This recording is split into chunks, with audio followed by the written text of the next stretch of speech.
Assalamualaikum warahmatullahi wabarakatuh. Kembali lagi di Hikmah Podcast. Kawan-kawan, pada kesempatan hari ini saya bersama dosen yang sangat luar biasa. Ada dosen dari PGSD, Ibu Yasinta Mahendra, MPD. Selamat pagi, Bu. Selamat pagi. Apa kabar, Bu? Alhamdulillah sehat. Alhamdulillah sehat, Bu ya. Alhamdulillah. Kawan-kawan, kita akan mengupas aktivitas Bu Yasinta Mahendra selaku dosen. Terus juga Bu Yasinta ini kawan-kawan seorang penulis dari prodi PGSD. Jadi karya-karya Bu Yasinta ini sangat banyak. Saya coba akan bacakan kawan-kawan karya-karya buku dari Bu Yasinta Mahendra. Jadi kawan-kawan bisa lihat juga buku-bukunya ini ada di Perpusnas, Perpusnas ya kan. Di belakang Bu Yasinta, di samping saya ada juga yang buku-bukunya. Ada beberapa di antaranya. Yang pertama judulnya pengembangan bahan ajar SD. Terus yang kedua pembelajaran bahasa Indonesia. Yang ketiga pembelajaran bahasa dan sastra Indonesia kelas rendah. Terus yang keempat pembelajaran bahasa Indonesia kelas tinggi. Dan yang terakhir pendidikan Pancasila. Nah ini buku-buku yang sudah dipublish, Bu ya. Terus masih banyak lagi, ini draft ya, konsep-konsep untuk dijadikan buku yang dimiliki oleh Bu Yasinta. Tinggal menunggu waktunya untuk dipublish. Ya, benar Bu ya? Kita 11 buku yang nanti rencananya akan dipublish. Karena kan kalau kita dosen itu kadang nggak bisa langsung publish setiap semester 2 atau 3 gitu. Jadi memang harus per semester waktu atau per semester ya. Jadi setiap satu semester atau per semester satu seperti itu. Oke kawan-kawan, tadi sudah saya perkenalkan. Di depan saya ada dosen PGSD Ibu Yasinta Mahendra MPD. Mungkin Ibu bisa memperkenalkan dulu lebih dalam, Bu.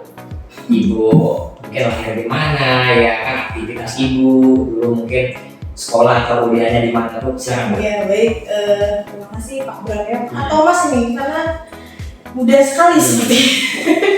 Bebas, kasih Bu. Iya baik, Pak Bram, saya nama lengkap itu tadi Yasinta Mahendra ya. Mahendra itu nama keluarga. Mahendra itu nama ibu dan ayah. Jadi kami 6 bersaudara, itu ada Mahendra semua. Saya kelahiran Bandar Lampung tanggal 25 Juli 1988. Jadi Juli kemarin itu tepat usianya 37 tahun. Anak 2. Kemudian suami ada 1, insya Allah 1. Jangan banyak-banyak. Kemudian kegiatan sehari-hari saya mengajar di program studi pendidikan guru sekolah dasar, dosen pengampu bahasa Indonesia, kemudian bahasa Indonesia kelas rendah, kelas tinggi, dan segala sesuatu yang berhubungan dengan bahasa. Kenapa? Karena background S1 dan S2 saya sama-sama pendidikan bahasa dan sastra Indonesia. Kalau S1 saya alumni dari STIP PGRI Bandar Lampung, kemudian S2-nya saya di UNILA, program studi pendidikan bahasa dan sastra Indonesia. Sekarang lagi studi lanjut, alhamdulillah di UNILA juga semester 5. Semester 5. Ya. Jadi konsentrasi memang pendidikan bahasa dan sastra Indonesia Ibu ya. Bu Yasinta, kita lebih lanjut lagi Bu ya, ngobrolnya Bu ya. Ada Ibu nih banyak nih tulisan tentang konsentrasi Ibu ya, pendidikan bahasa dan sastra Indonesia. Kenapa Bu Ibu bisa timbul minat ya untuk menulis Bu? Awal saya menulis itu karena keprihatinan saya terhadap mahasiswa saya sendiri. Jadi gini, kalau untuk program studi pendidikan guru sekolah dasar itu umumnya sulit sekali mencari referensi. Referensi yang tepat itu apa? Kadang-kadang saya minta mahasiswa itu kan buat tugas untuk bahasa dan sastra Indonesia kelas rendah. Karena kalau di SD itu Pak Bram tidak seperti prodi yang lainnya. Kalau hukum itu kan hukum staf hukum gitu ya, paling ada perdata dan pidana gitu. Tapi kalau bahasa Indonesia PGSD itu tingkatannya jauh lebih sulit. Kalau di PGSD itu ada bahasa umum, bahasa Indonesia kelas rendah yang akan diajarkan di kelas 1, 2, 3 dan bahasa Indonesia kelas tinggi. Nah itu yang sulit menjadi referensinya. Saya mencoba beberapa kali mencari referensi itu, keluar tuh nggak ada. Nah berdasarkan hal itu, makanya saya kok prihatin ya, mahasiswa saya bukunya sulit dicari. Kalaupun ada, harganya itu mahal. Sementara seperti yang kita ketahui, tidak semua mahasiswa itu kan dari kalangan mampu. Bahkan kalau untuk kita, karena memang kita banyak beasiswa, memberikan beasiswa, rata-rata kan mahasiswa Unpul tuh pakai beasiswa. Jadi saya menciptakan buku yang kira-kira mahasiswa saya itu bisa mengaksesnya dengan mudah, dapat dengan mudah gitu.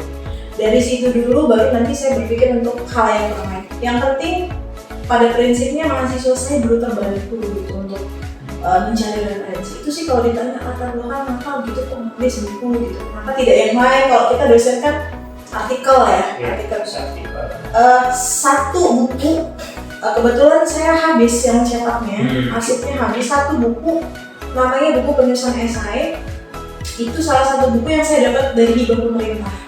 Waktu itu saya dapat 15 juta dari hasil hibah, kemudian luarannya diminta buku bahan aja, dan itu alhamdulillah juga membawa saya untuk menjadi tim di Universitas Islam Negeri Raden Intan, UIN Raden Intan, menjadi mentor atau tim penyusun EPS dan kurikulum untuk menulis esai di sana. Jadi di sana punya wadah mahasiswa-mahasiswa yang dapat itu menulis esai di sana.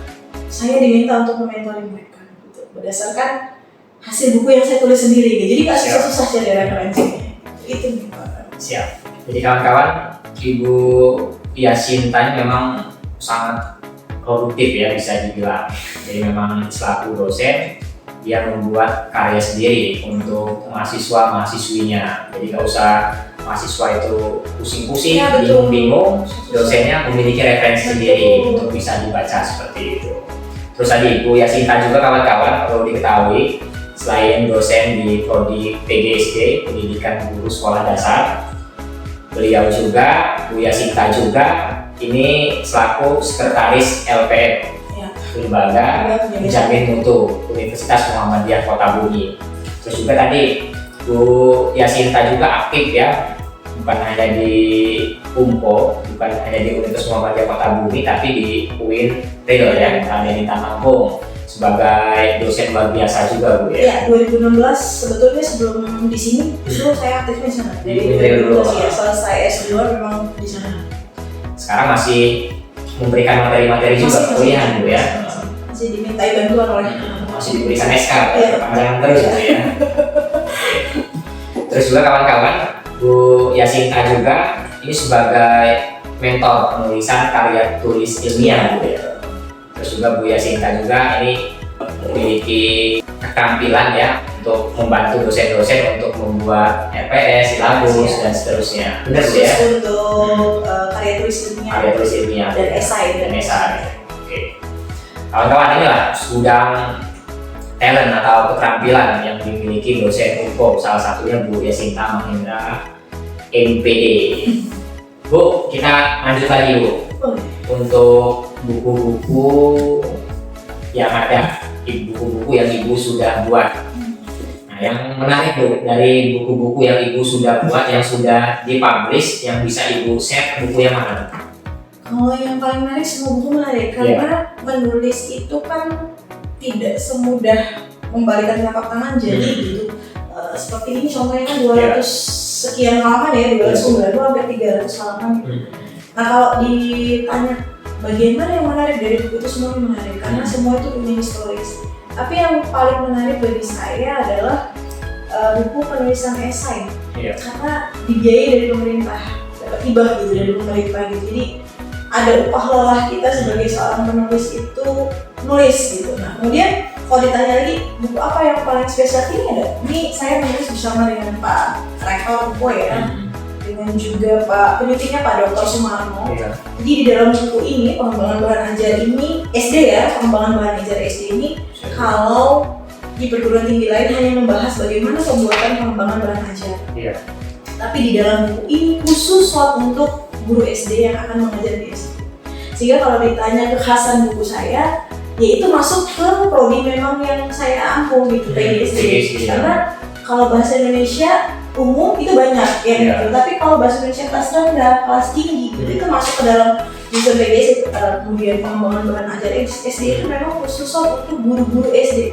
Sehingga lulusan dari perguruan tinggi dari prodi saya mampu bersaing di kancah nasional gitu. Jadi nggak usah takut, mereka sudah terampil membuat membangun bahan ajaran khusus untuk SD. Kemudian mau ngajar di kelas rendah itu kita harusnya ngapain? Kan banyak sekarang Pak Bram ya, kasusnya guru-guru di sekolah bingung, masuk sekolah akhirnya anaknya diajarin nyanyi sampai selesai jam pelajaran. Nah, dengan membaca buku-buku saya, tuh mahasiswa tuh bisa tahu bahwasanya oh saya ini di kelas rendah ya, apa yang harus boleh saya ajarkan di kelas rendah, apa yang tidak boleh. Sehingga juga pendidikannya juga beda antara mengajar anak kelas rendah dan kelas tinggi. Itu sih kalau ditanya yang mana spesial semuanya spesial ya dari Sinta. Terus Bu, mungkin bisa disampaikan Bu sedikit Bu terkait buku-buku Ibu baik yang kelas rendah atau kelas tinggi, materinya seperti apa Bu, biar kawan-kawan bisa tahu Bu. Kalau kelas rendah dan kelas tinggi itu beranjak dari yang umum ya, bahasa Indonesia. Bahasa Indonesia itu kita kenal ada penyusunan karya ilmiah, kemudian ejaan yang sempurna. Karena kalau di kelas rendah, kekhasannya di dalam buku itu adalah mempelajari semua pembelajaran kelas rendah. Misal sastra kelas rendah, anak kelas rendah nggak boleh diajarin dia main drama, hanya boleh apa? Dongeng. Kemudian cerita-cerita rakyat yang lain itu yang ada di dalam kelas rendah. Nanti naik lagi ke kelas tinggi. Oh ternyata tadi di kelas rendah itu hanya boleh dongeng, naik ke drama bermain peran. Karena di kelas 4 dan kelas 5 itu sudah ada yang bermain peran. Ada yang jadi kancilnya, ada yang jadi serigalanya, ada yang jadi apa. Nah itu jadi dalam buku itu beda-beda babnya gitu. Jadi apa yang boleh diajarkan di kelas rendah dan kelas tinggi itu diperbagi jelas di dalam buku itu. Di mahasiswa Ibu dibacakan ya seperti itu biar nanti ketika dia jadi guru siap. Terus Bu, kiat-kiat Ibu sendiri dalam menulis buku ya, baik buku referensi maupun buku yang lainnya, ada tidak kendala-kendala seperti itu, soal-soalan yang memang ini harus disampaikan sama yang menonton channel ini seperti itu? Kalau untuk kendala itu sih sebetulnya kendala yang terbesar dalam menulis itu adalah diri kita sendiri. Bagaimana melawan rasa malas. Kadang-kadang kalau udah malas itu jangankan mau nulis, baca aja udahlah lewat gitu. Karena orang Indonesia itu kan karena dikatakan krisis literasi nggak mau baca, mau dengar aja apa sih ceritanya, apa sih isi bukunya gitu. Lebih senang mendengar daripada membaca gitu. Itu mengalahkan rasa malas kalau kendalanya. Kalau ditanya kiat-kiatnya, kalau saya yang pertama itu harus bisa menentukan dulu mau apa kita nulis, tujuannya apa. Kalau tujuannya nggak jelas, nulis males. Begitu buka laptop, tulis 2-3 kata, tutup lagi. Tapi kalau tujuannya jelas, oh iya ya, saya akan menciptakan sebuah amal jariah yang orang lain tidak mungkin bisa membaca ke arah sana. Ini kan amal jariah. Jadi ketika kita nggak ada lagi, kalau mohon maaf Pak Bram, ini kan buku kan bukan hanya ISB tapi saya haki kan. Haki itu berlakunya 80 tahun sejak si penulis itu dinyatakan meninggal gitu. Jadi nanti 80 tahun ke depan setelah saya meninggal itu buku ini masih bisa diwarisi anak-anak saya, cucu-cucu saya. Saya suka dengan quotes-nya Robert T. Kiyosaki. Apa kata Robert T. Kiyosaki? Dia mengatakan bahwasanya menulislah maka namamu akan abadi. Jadi kalau ditanya kira-kira tujuan saya ke depan hanya pengen selain amal jariah menyumbangkan ilmu, saya pengen anak cucu saya nanti lihat bahwa neneknya dulu seorang penulis, neneknya punya karya. Karena kalau kita masukkan ini di perpusnas, ketika kita klik nama kita itu keluar semua sederet prestasi. Begitu searching googling, diklik nama kita itu akan keluar semua. Jadi harus paham dulu mau menulis itu tujuannya apa. Kalau tujuannya sudah cakep di dalam hati, tulis itu mudah, sama banyak baca. Karya yang abadi lah. Betul, yang menulisnya maka namamu akan abadi gitu ya. Jadi memang salah satu kewajiban dosen yang melakukan catur dharma ya. Salah satunya tadi membuat karya-karya ini seperti itu. Masuk buku ya. Masuk buku. Terus Bu, untuk memulai membuat buku atau menulis buku, ini diawali dari mana Bu? Kalau saya, kalau orang kan bilang ya tulisan itu harus rapih. Bagaimana tulisan yang bagus? Kalau menurut saya tulisan bagus adalah tulisan yang ditulis. Kalau nggak ditulis gimana kita mau tahu bagus atau enggaknya gitu ya. Jadi kalau saya mulai Pak Bram dengan ketikan asal dulu. Saya mau ngapain tidak tentu saya asal. Terus sampai beberapa halaman sampai banyak, sudah sampai 30, 40, 50 halaman baru saya koreksi lagi. Oh ternyata bahasa saya kurang pas. paragraf pertama saya mau ngapain ya. Jadi ditulis dulu dalam satu paragraf, kalau sudah mantap baru disambungkan dengan paragraf lain. Karena kalau langsung 200 sekian halaman dia tuh sudah pusing duluan gitu. Karena memang tulisan yang bagus itu nggak datang dengan serta-merta sekali tulis, ada proses editing, ada proses layout terakhirnya gitu. Kalau saya memulainya dari apa yang mau saya tulis, walaupun dengan kalimat acak-acakan, diketik dulu. Gitu. Judul titel itu penting juga nggak, Bu? Penting menurut saya, karena kalau orang bilang don't judge book by its cover ya. Kalau saya cover tuh penting. Kenapa? Karena kalau covernya itu tidak menarik, judulnya tidak menarik, ya bagaimana orang mau tertarik gitu. Terutama seperti kalau kita melihat seseorang itu kan harus rapi dulu, bersih dulu gitu, baru nanti lihat dari dalamnya, ini bagus nggak sih gitu kan. Buku juga seperti itu gitu. Kalau dia covernya nggak menarik, judulnya susah ditangkap, maka orang nggak akan menarik. Kalau ini kan orang penasaran, ada ya ternyata pembelajaran bahasa Indonesia kelas rendah. Emang ada ya kelas rendah? Emang ada ya kelas tinggi gitu kan? Kalau bahasa Indonesia aja kan gitu ya, orang penasaran, orang akan baca apa sih isinya gitu. Kenapa harus ada kelas rendah? Kenapa harus ada kelas tinggi? Jadi saya menciptakan juga rasa penasaran. Ini pengembangan bahan ajar SD. Oh ada ya bahan ajar SD yang dikembangkan. Apa sih isi dalamnya gitu kan, orang membaca itu. Di kelas rendah tadi khusus SD itu dari kelas 1 ya, kelas 3 tinggi pati mana? Iya betul, untuk gurunya, materi gurunya mengajarkan ke anak-anak. Bahasa Indonesia tadi yang bahasa yang umum ya, kan memang harus diajarkan. Betul, karena MKWK kan sekarang bahasa Indonesia masuk dalam MKWK. Terus lagi Bu, terkait penulisan buku, apalagi itu biar tadi banyak orang yang mendengarkan tips-tips yang memang harus Ibu bagikan agar tadi khususnya dosen ya kan mau menulis, jangan sampai dosen tadi nggak mau menulis ya kan, nggak punya buku terus gregetnya itu nggak ada Bu. Jadi kalau saya nggak tahu ya, karena belum melakukan riset juga kenapa orang tuh menulis tuh males gitu ya, membaca juga males gitu, saya nggak tahu kenapa, tapi yang saya pelajari ini pribadi ya Pak Bram ya, kadang-kadang dosen itu mau menulis itu kebingungan, belum tahu ide awal, tujuan awalnya. Kemudian yang kedua, setelah menulis, dosen-dosen itu ternyata banyak yang kecewa gitu, banyak yang kecewa dalam artian ketika sudah menulis, sudah haki, sudah paten, hak milik haki dan patennya diambil oleh misalnya penerbit misalnya gitu ya gitu. Nah itu yang kadang-kadang teman-teman itu tidak mau menulis, ngerasa loh saya haknya sebagai penulis apa gitu. Kalau cuma memiliki nama untuk 80 tahun ke depan kayaknya susah. Tapi teman-teman dosen juga perlu menyadari bahwasanya kan kita tidak selalu materi yang dikejar ya Pak ya, tapi amal jariah itu tadi gitu untuk mahasiswa gitu kan. Toh kalaupun mahasiswa nanti banyak yang membaca itu dan mereka menerapkan dari apa yang kita ajarkan dalam buku itu kan menjadi amal jariah gitu. Nah itu sih kiat-kiatnya untuk teman-teman berpikirnya jangan komersil dulu. Sebetulnya kalau bukunya sudah bagus, komersil itu akan mengikuti. Nah sekarang yang susah itu kan menjadikan buku itu bagus dulu. Itu yang susah. Penting tadi kita punya karya ya. Betul. Jangan sampai tadi kita dosen hanya cuma ngajar pulang ngajar. Punya karya terus tadi mungkin jenjang jabatan akademik nggak naik terus itu aja dan membuat buku nambah kredit kita ya kan. Kredit itu besar kalau untuk buku, untuk kita dosen itu 16 tom yang diakui. Jadi alhamdulillah saya kemarin naik lektor juga hanya bermodalkan buku 3 dan penelitian selesai dengan publikasi yang lain ya. Jadi aman 16 kali aja jadi rektor 300 dulu ya. Satu step lagi rektor kepala. Amin. Step lagi besar ya. Sudah besar sekarang. Jadi 2 step lagi. Iya. Bu, lanjut lagi nih Bu ya. Kan PGSD ini kan salah satu prodi yang terfavorit seperti itu.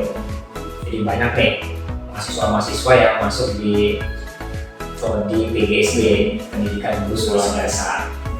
Apa sih Bu yang menarik di PGSD itu? Banyak orang sekarang tertarik kembali ya untuk menjadi guru, apalagi khususnya guru SD. Padahal guru SD ini kalau menurut saya ya jenuh ya, ngurus anak-anak ya, jawabnya besar, susah juga jadi guru SD mengajarkan seperti itu.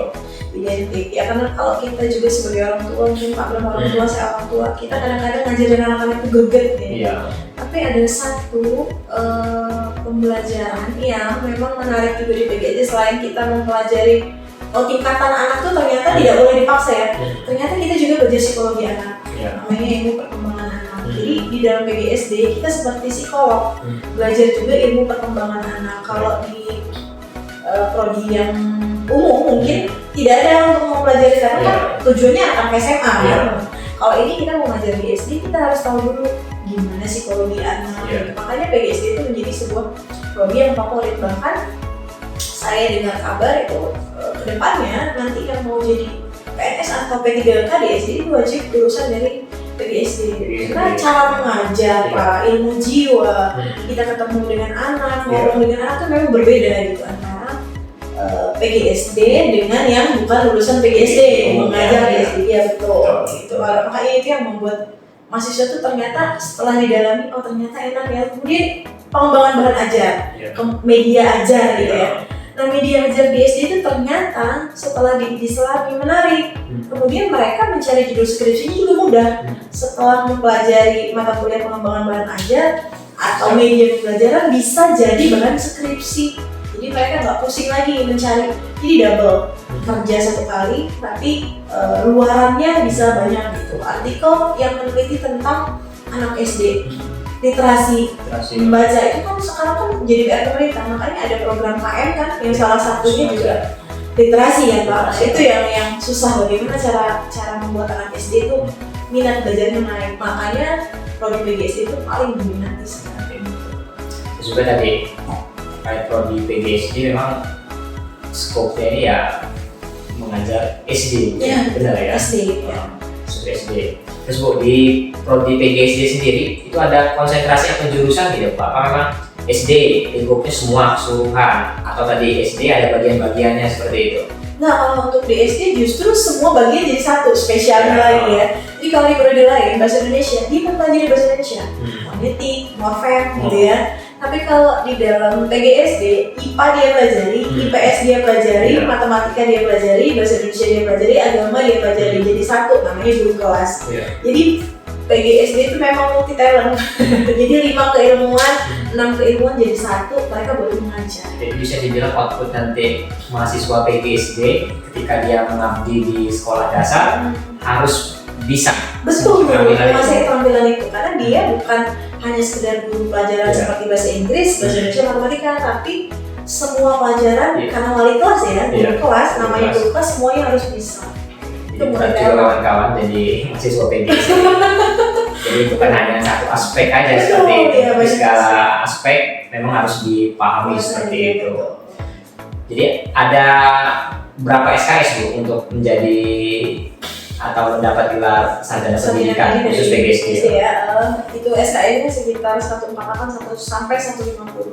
Tapi karena memang 150 ya sekarang ada program percepatan sesuai dengan Permendikbud ya nomor 53 kan. Sekarang kan mahasiswa kan tidak perlu lagi pusing nulis skripsi kan, boleh artikel, apalagi kan mayoritas dari PGSD itu lulus KM. Karena memang KM itu tujuannya saya ngerti karena krisis literasi itu sehingga mahasiswa PGSD itu hampir 50% tuh lulus KM. Mereka mengajar literasi ke daerah-daerah yang memang khususnya di SD dan itu program bisa dijadikan sebuah artikel kan, kenapa literasi itu di daerah itu tertinggal gitu, tidak seperti ini. Kalau kampus mengajar pas memang untuk prodi PGSD ya kan, terkait literasi, numerasi ya kan, administrasi, dan teknologi informasi seperti itu. Terus juga Bu Yasinta, untuk prodi PGSD sendiri ini sudah meluluskan ya berapa angkatan? 3 angkatan. Kita lebih sudah dari rata-rata PGSD lulus tepat waktu karena memang yang malas-malas itu sepertinya mundur sendiri Pak. Jadi kalau mahasiswa kami genjot terus seperti PA gitu, misalnya PA mengadakan bimbingan. Kalau saya secara pribadi, saya buatkan satu grup PA yang memang khusus. Kenapa bimbingannya lama? Kenapa? Iya, kenapa lama? Jadi kalau kita itu lulusannya memang sudah hampir 50% capai. Jadi setiap satu angkatan itu tidak lama-lama lulusnya gitu, tepat waktu gitu. Karena memang setengah tahun lah ya. Karena memang kita kalau ada kendala biasanya kita tawarkan ke mahasiswa. Masih sanggup skripsi atau mau berubah jadi artikel atau apa gitu, sehingga tidak menyulitkan mereka juga untuk menyelesaikan tugas akhir. Nah mungkin hal inilah yang akhirnya dari mulut ke mulut sehingga sekarang prodi BBSD jadi rame gitu ya, karena hal-hal yang seperti itu. Tapi mahasiswa dibantu ya, Dibantu. Siapa tahu tadi mau buat skripsi harus nunggu dosennya sibuk, dosennya sibuk nggak bisa. Sekarang kan bisa online. Kalau saya begitu, kalau tidak bisa ketemu, kirim saja draftnya. Malah enak kan kita koreksi secara online, kita komentari, kita blow warna merah, warna hijau atau apa untuk yang dikomentari. Yang pasti diberikan kemudahan. Iya. Ada lagi ya dosen-dosen yang misalkan menahan mahasiswa biar nggak lulus nunggu terusnya ada lagi ya. Kasian. Mereka kan sekarang PGSD itu lagi kekurangan program. Kalau kita lihat seleksi CPNS tuh paling banyak disarinya PGSD dan PAIN ya, prodi itu karena memang sekarang tuh lagi dibutuhkan. Kalau mahasiswa kita cepat lulus, kenapa tidak gitu? Kan memang nantinya juga kan mereka akan memajukan Kabupaten Lampung Utara. Terus Bu Yasinta, apa lagi nih kira-kira yang bisa dieksplor dari prodi PGSD biar kawan-kawan yang nonton ini bisa tahu Bu Yasinta? PGSD ya, PGSD banyak dari kita itu rata-rata dosen muda dan dosen luar daerah gitu yang notabene bukan, kalau saya asli di sini, tapi ada beberapa dosen seperti Pak Wan tuh Metro. Kemarin ada Bu Astri itu dari UGM, kemudian Bu Maya itu juga dari luar Lampung gitu, Bu Gata juga dari luar gitu. Jadi jangan beranggapan bahwasanya PGSD ini nggak ada masa depan nih, dosen-dosennya kolot kuno tidak. Coba dulu bergabung dulu, nanti baru kita lihat gimana gitu perkuliahannya di PGSD. Terus selain Ibu yang sedang melanjutkan studi S3, ada siapa lagi di PGSD? Ada Pak Agung Priyatmojo, itu ambil di UNI Yogyakarta. Kemudian ada Pak Romani, itu sama dengan saya, S3 Unila. Kemudian Pak Junaidi ya. Pak Junaidi itu di UIN. Di UIN ya. Kemudian sudah sepertinya itu ya. Karena memang kemarin tuh ada beberapa dosen yang masuk kuliah PGSD, karena PGSD itu banyak sekali mahasiswanya, dosennya udah terbang-terbang aja. Total berapa Bu Yasinta dosen di PGSD? Sekarang 11 sama 1 12. Jadi cukup banyak ya. Cukup banyak. Dosen 12 orang. Iya, 12 orang. Bu Yasinta, terus prospek Ibu ke depan nih, ya kan sudah banyak nih karya-karya ya kan, apalagi yang mau diraih Bu Yasinta? Kalau saya sih untuk sekarang ini belum ada planning yang aneh, hanya fokus pada mungkin pencapaian penulisan lebih banyak, publikasi lebih banyak, karena kita sebagai dosen itu kan cara untuk naik ke guru besar itu kan publikasi dan tulisan harus banyak. Mungkin itu. Kemudian untuk yang selanjutnya studi cepat selesai. Biar agak pusing ya. Biar ada beban lagi di pengurus anak-anak juga di sini tenang gitu, mau penulisnya juga tenang gitu, karena tidak bisa dipungkiri bahwasanya ketika kita sedang menulis ada gangguan-gangguan pikiran, disertasi dan yang lain menurut itu agak terganggu. Siap, sebentar. Oke Bu, terakhir Bu, ini mungkin ada pesan-pesan Bu dari Ibu ya kan untuk mahasiswa prodi PGSD, terus juga untuk UMPO, terus juga khusus sama Pak calon mahasiswa baru ya. Betul lah, agak bisa Ibu guide untuk masuk prodi PGSD.